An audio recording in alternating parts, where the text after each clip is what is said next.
since my friends from primary knew that I was diabetic, I decided to keep my diabetes a secret since like high school because no one knew. The reason why I decided to keep the diabetes a secret is because I don't like ukudatshukelwa. Angithandi ukudatshukelwa yabo, to be treated differently yabo and stuff.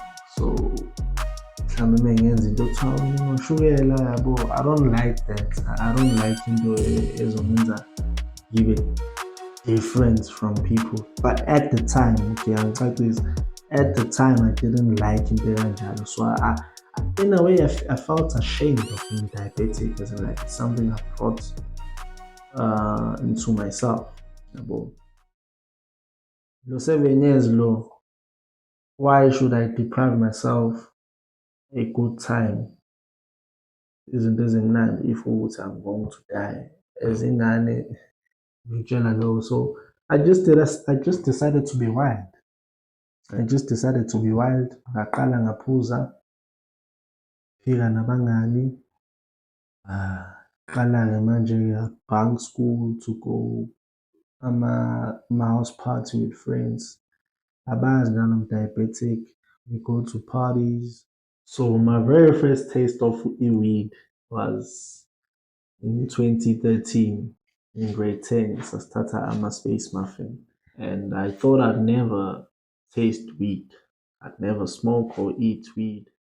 So a friend of mine wabhaka yabo, and then afika esikoleni azwadayisa yabo, sidle nani nani and stuff. Yeah, so the second time he came with them, kwavele kwangazuthi our whole class planned to be high and drunk. Sasu 10F. There was only 3 girls in our class. 3 girls and 34 boys. The reason I was is because it was an EGD class. Kwagcwele abantu abenza EGD and civil technology and MTech, mechanical technology. So yeah, it was 34 boys, 3 girls. So that one Friday, wafika umnganami-ke nawo ama-space muffins, sawadla. It was my second time eating space muffin lapho. Amanye ama-group in our class with nabanye abangani babo kwamanye ama-class bona bayaphuza, abanye bayabhema. Ngingakabhemi-ke mina, bayabhema. Hey, that day kufika-ke amadaha amafini sadla-ke sahayi, abanye bedakile. Yabona nje siyi-chaos siyi-chaos. Sashaya ama-oral kwisiZulu, kwakuyisiZulu. Kwamele sikhulume about kulowo ma-oral kwamele sikhulume about i-movie esayibuka. So kumele we have to explain the movie. Wakhona umuntu vane kuthiwa uMampintsha-ke yabo. Before afika uMampintsha, ababeyoshaya ama-oral, it was kwakungomunye umfana nenye intombazane, engingawamenshini amagama. Intombazane naye, she was high, naye edla ama-space muffin. Ngaqala-ke ayixoxe, yabona nje uyayizelela, siyahleka-ke thina because we-high. Hhayi, ahlale phansi, uze omunye, this other guy, yena-ke he was high, he was drunk, konke. Naye uzoxoxa into engahlangani nje, hhayi, sihlale phansi. Where's uMampintsha? This guy, yena-ke uMampintsha, he wasn't high, he wasn't drunk, wayesober nje. He was just a clown, class clown. Hhayi, uMampintsha, uMampintsha uyayenza le nto. Uxoxa imovie esiyaziyo sonke. Angisazi iyiphi leya movie. Siyayazi imovie eyaziwayo, but le nto ayixoxayo into engekho because he was a clown. Uxoxa into engekho, it's a made up story, but imovie siyayazi ukuthi ayikho yonke le nto. Hhayi, sahleka le nto ibhadi, iklasi lonke lahleka. Lapho seyenza lento uthisha uyasibuka nje manje, Mr. Shezi. Uyasibuka nje. Wathi ehlala phansi emabhentshi wathi, yabona abafundi, angazi ukuthi yini into eniyidlile nani nani kodwa awukho right. Abanye bayafika la bacishe bawa phansi. Wara. Hhayi yabona nje sahamba-ke saphuma-ke lapho. Mesiphumayo lapho-ke sesiyongena kwi-English manje. Esingene late-ke kwi-English. Masingena-ke kwi-English, uthisha we-English, shuthi mina ngangingenanga kanye nabantu ababephuza utshwala. I didn't drink any alcohol that day. Ngangena kanye nabantu ababephuza utshwala and shuthi uthisha azoyiphula tshwala ayasiyeke sihlale phansi. Indlela wakuhleli ngayo, wangahleli ngama-row like usually eklasini. Ngathi ngingangena nje eklasini ama-desk stacked at the back. Uyafika nje nawe uhlale nje lapho, uhlale lapho because abantu babe-intoxicated and high yabo nje sixove nje. And mina-ke mengingena ngavele ngahlala endaweni egqamile yabo. Ngihleli nje alone, abanye basemuva. So okay, hhayi yahlushwa-ke lapho nani nani. Uthisha mephenduka akuthulakali. Mebheka le sibanga umsindo. Hawu uthisha wagcina esebaselekile wathi, hey, mina I won't teach a class that's drunk. Waphuma. See, if sasisober sasizokwazi ukuthi lo muntu uyolanda i-HOD or something. Ethi saphumile, kufike khona this guy okuthiwa uTheni nomzala. Hhayi bafike la sekuyaziwa manje isikole sonke i-grade yonke ukuthi hhayi badakiwe laba hhayi yabo. Uthe afike athi kuthena, uthisha wenu uthi angimtshela ukuthi amane e-grounding, abize e-grounding, he's lying. Hawu, iklasi-ke lethi ayabheda yabo wena, kugcina kucula ingoma-ke, ngeke ngiyicule le ngoma Nkosikazi. Inhlamba yodwa, I was swearing. Icule. Athi uthi, hhayi ngiyangithuka. Uza la ebiza umngani wakhe umzala. Umzala avele abhekele ehlise ibhluku and wafola sha ngey'flawa. Showing us his bum. Ayi. To tell you, remember I said mina ngangihleli ngedwa, like there was no one in front of me. So mina ngavele ngaphush i-desk. Mina-ke when I laugh hard, I'm very dramatic. Push i-desk-ke, uce ngamadolo ngiyahleka. Uma ngithi ngiyabheka the way I'm so high. Ngazi ukuthi i-earthquake eklasini indlela ehleka ngayo. Ngathi nje i-earthquake. And share kanjalo, ekutshela umuntu usekhohliwe ukuthi uthisha uphumile la. Hayi sihleke. Ngithi ngisasheka kanjalo, abe ngena uthisha ehamba, kwakungayona i-HOD yethu but it was uthisha wayenesikhundla thizeni. Bangena nje ngiphansi ngamadolo. Hhayi ngisukuma. Hhayi-ke zaqale kakhombeke. This one. Siye ofisi-ke manje wangikhomba nami. So kwabizwa-ke abazali-ke kule sesibanjiwe ukuthi sidle ama-space muffin. Well babengazi ukuthi sidle ama-space muffin. Uthisha wayengitshela ukuthi ngangidakile yabo because ngangena la bantu ababenuka utshwala. Mina all I did was ukudla ama-space muffin. Ngangicijwa ubuso bami ukuthi khona into engi-intoxicate-ile but nganganuki. So-ke esikoleni-ke kweza usisi wami uNtombedle noma. So sisahleli-ke efoya-ke silinde ukubizwa-ke kuleyo hearing. Usisi wami uNtombedle uyangithethisa sihleli ebhentshini. Uzothi kanjena, wena uyidla kanjani insango uma uzazi ukuthi unoshukela? Wara. And lapho umngani wami lo uyena ophethe ama-space muffin uhleli la. uyayizwa le nto, and I'm like to myself, I'm like, shit, usho loni manje lo uthi nginoshukela. I'm speaking to myself because akekho owazi ukuthi I'm diabetic, lo usisi wami usezosho kanje. So I felt like i-secret yami isizophuma-ke at the time, but luckily leyo secret yagcina ingaphumanga. I don't want to say luckily because into eyenzekayo ibuhlungu. I'll get into that ukuthi indaba ngithi into eyenzekayo ibuhlungu. So siye-ke kwi-hearing-ke with usisi wami noma wami. Ukhona lo thisha la. Yena she's very adamant ekutheni mina ngangiphuzile uswalizwe iphunga latshwala. And mina, I'm the type of person who likes to speak the truth, even if the truth gets me more into trouble than amanga. Because angithandi ukuvuma into engingayenzanga. Like I speak the truth. Ukuthi ngidla insangu is more criminating than ukuvuma utshwala because one, at the time, weed was illegal.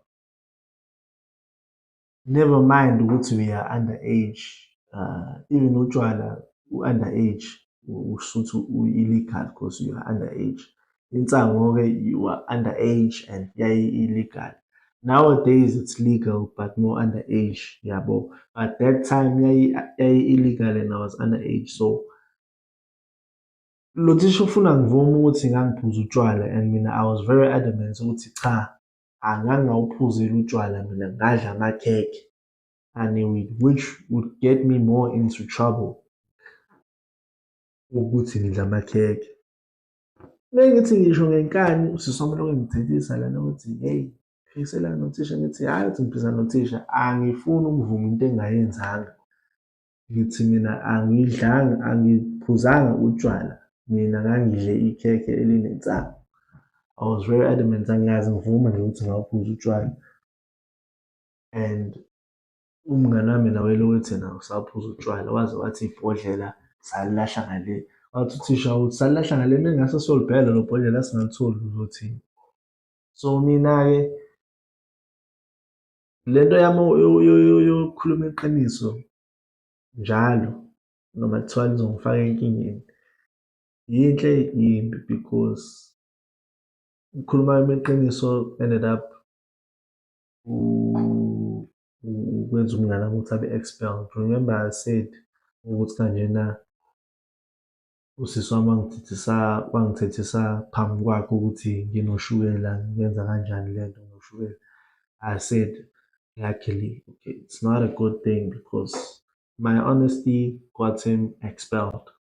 It got him expelled, and till this day I feel guilty ngaleyo nto engayenza lapho because kwi-statement I wrote yonke into njengoba injalo. Sasesibhala i-statement that day we got caught.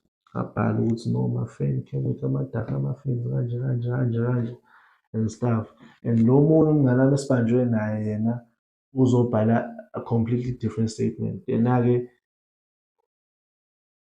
mina I'm not from elokishini, like I said, so yonke le nto of snitches get stitches, I wasn't exposed to that thing ukuthi snitches get stitches, you lie, angiphathani. Mina-ke ngamqhatha umuntu and he ended up being expelled. So that's why I say my secret was kept because yena lo ozwile ukuthi ngi-diabetic didn't stay at school for long because kwathi kuphela unyaka waba-expelled, wathola i-no return.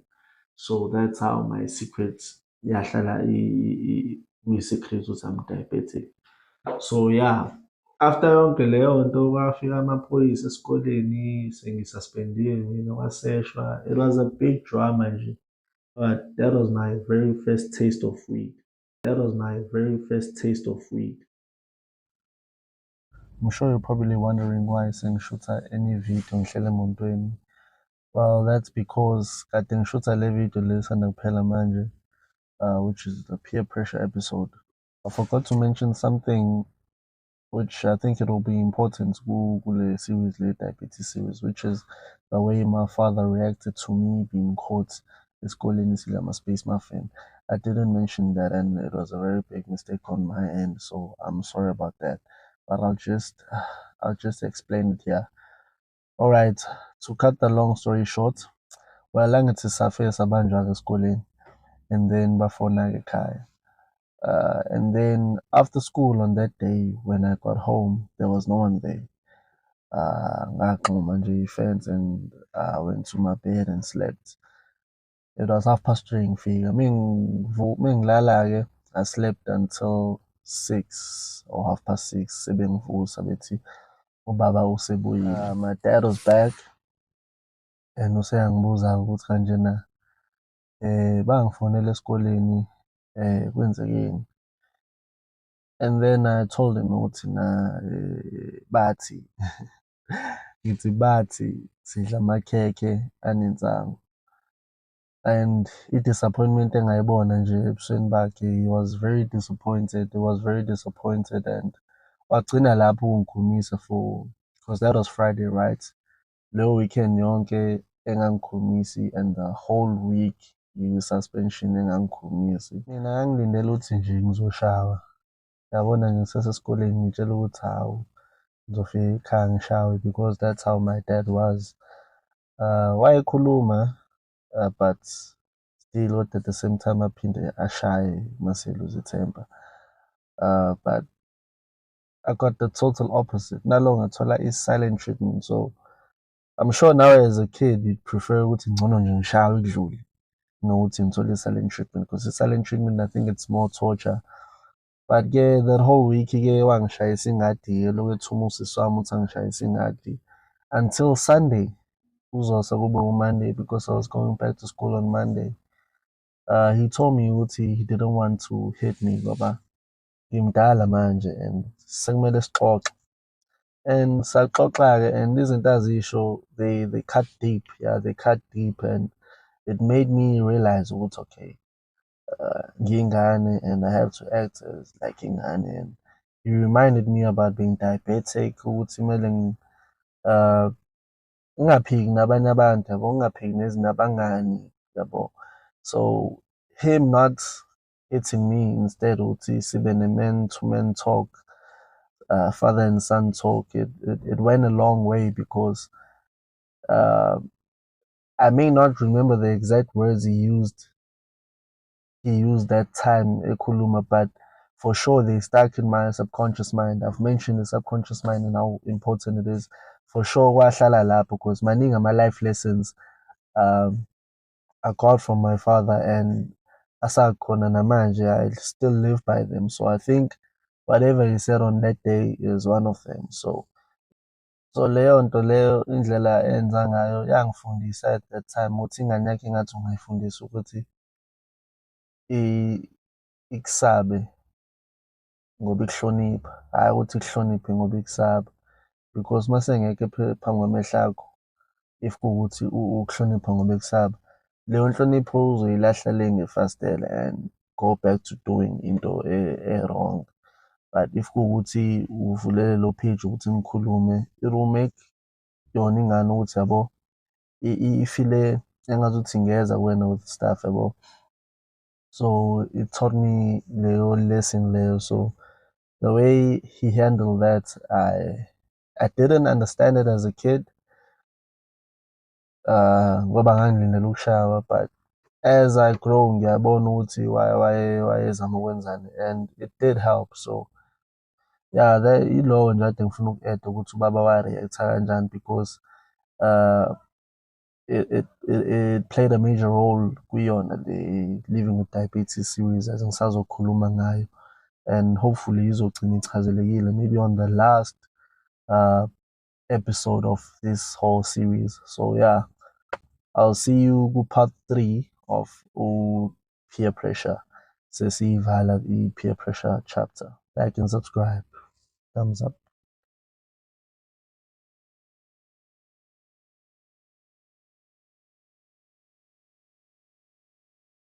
Mina ngumuntu okhule nje evaleleke kakhulu.